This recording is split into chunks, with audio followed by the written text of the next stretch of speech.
in Romans chapter 10, Paul grants us a little logical insight into the progress of faith.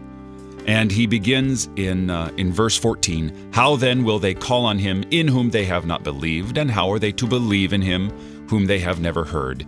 And how are they to hear without someone preaching? And how are they to preach unless they are sent?" And in verse 17, "So faith comes from hearing, and hearing through the word of Christ." Now it's important for this verse 17, to be stressed. And why? Because this is where faith comes from, and not just a person's individual faith, not just my personal private faith. No, but it says the faith.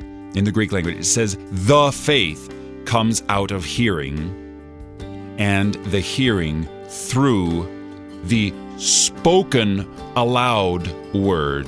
It's not a written word. It's not an imagined word where you meditate in your mind without speaking it. It is the spoken word of Christ.